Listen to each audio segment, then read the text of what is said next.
On the night the caravan vanished, the moon was a white coin pinned over the Maraban wastes, cold and unwilling to give light. It hung above the dunes like an accusation and fell upon the tracks as if to make certain they could never be forgotten. The year was 1937.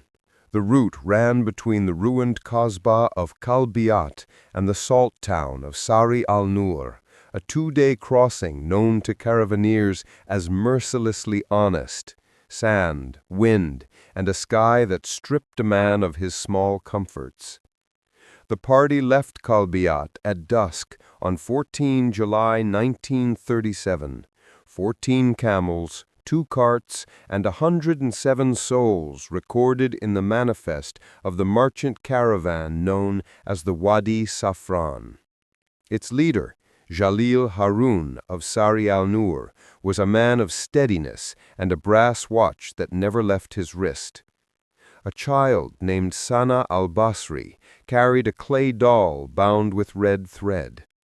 Among the travelers were the retired Sergeant Thomas Rook, a mapmaker called Elias Marrow, and an itinerant schoolmistress known only in the manifest as Miriam Hale. They were seen at the last water well at noon. A woman in Kalbiat sold them loaves, and the boy drew their likeness in dust, a long line of boxes and dots on a piece of broken pottery. They passed under the ruined bastion of Qasr al-Naw at sunset, then nothing. The road swallowed the wheels like a mouth. I am not a teller of tales, but an archivist by temperament. I have spent my life among old papers and the brittle ache of brittle ink.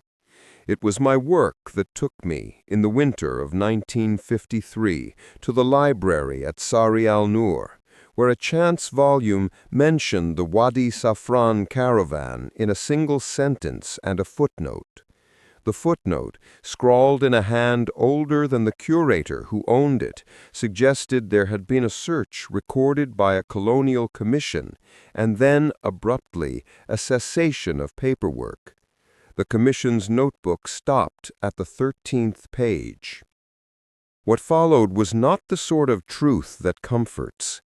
The tracks were found beyond the low dune of the teeth. Camel prints, footprints, cart ruts, all leading to the lip of a small depression where the sand lay scoured clean.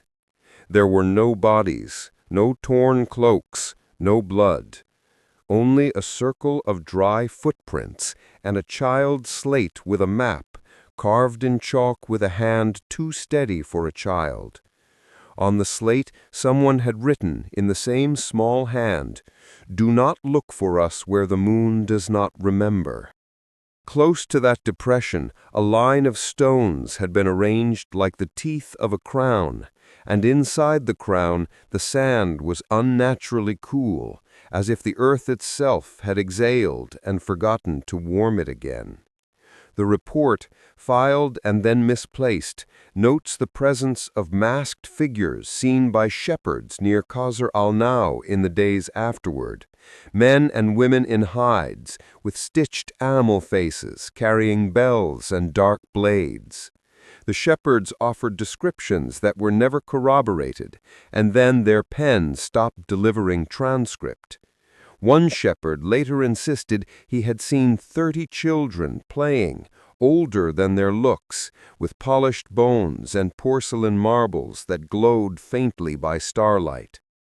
The caravan's manifest contained more than names. Among the consignments was a locked chest of odd provenance, a brass compass, a jar of black powder labeled only with a crescent and 3 dots, and a ledger, thin, leather-bound, and stitched in a hand the merchant's son swore he did not own. The ledger's pages bore lists of names that did not correspond to any known registry, aliases, sobriquets, dates recorded in a cipher. The colonial records called that chest evidence and then placed it under seal. The seal broke quietly one November night, according to a constable who drank too much and spoke too freely before he disappeared.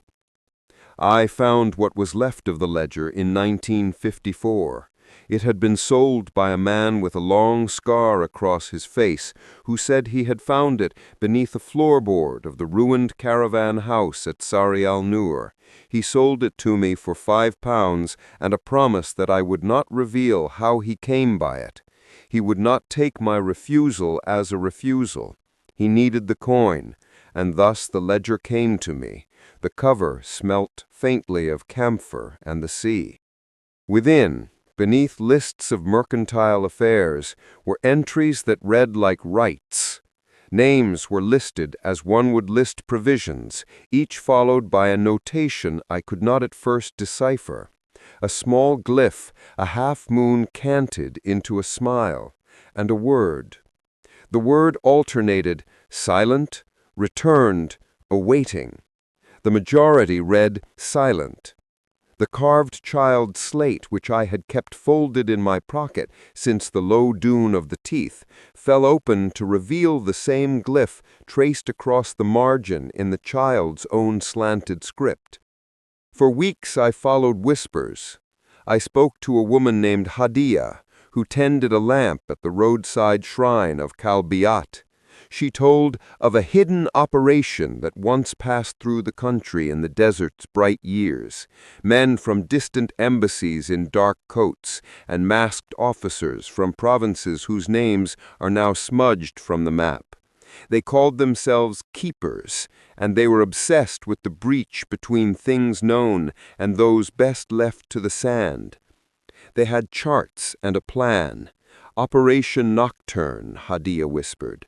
The words it used were foreign, and I have only their translation. Night watch, closing of the doors. They believed, she said, in sealing certain crossings where names leaked. Asked for proof, and the villagers turned away. The more people remember, the more those memories fall into a strange erosion. The schoolmistress in the ledger, Miriam Hale, according to a grandson of a man who once swept the schoolroom, taught the children to trace mops with their eyes closed, so that their hands would learn roots no mouth must speak. The grandson pressed into my palm a child's token, a round disk of copper with 3 dots, worn by rubbing. He would not take it back. At night, on the edge of the dunes, shadow figures watched me. They did not come close. The bells they carried were sewn with thorns, and their faces were masked with stitched hides, as if to remind them of animals they had been or desired to become.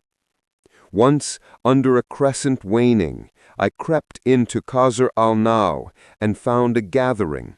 The masked ones ringed a fire and spoke in a language of breath. Children, too many children, sat with small pale faces and eyes that reflected the fire like coins. They hummed to themselves and mouthed lists. One child drew the same glyph on the sand with a fingernail, and the rest traced it with their tiny forefingers. The leader, a man who was called in whispers the registrar, unrolled a map and pointed to a place marked with the glyph. The Marabon Wastes, a narrow crescent of dunes that lay like a sleeping thing between 2 ancient trade lines. They spoke of keeping the corridor closed. It is my failing, perhaps, or my vocation, that I pressed further. I learned of a hidden cellar beneath an abandoned caravanserai at the edge of Sari al-Nur, one that was not on any plan. The doorway was covered with a faded rug, and beneath the rug a ring of salt had been poured, old and gray. Inside the cellar the air tasted of iron and the dark bellies of old things. I lowered a lantern and found shelving, and on these shelves people had placed items as if in offering: a doll with one eye missing, a child's shoe, the dented brass of a compass, and another ledger, smaller, edged with fine hand-stitched leather. This ledger was not like the first. Its pages contained names, but also dates and short, precise notations, as if to mark arrivals and departures. Each notation ended with the glyph and a single word. I read out loud, voice trembling, and the seller answered with a wind from nowhere. Jalil Haroun, silent. Miriam Hale, returned. Thomas Rook, silent. Sana al-Basri, awaiting. My hand paused. On the page beneath the child's name was another entry, and the ink gleamed as if freshly laid, despite the ledger's age. The letters were careful, the strokes familiar. I could not at first name whose hand it was, until the lamp trembled and the shadows threw the letters wild, and I recognized the curl of a certain capital as one I had seen a dozen times in my own correspondence.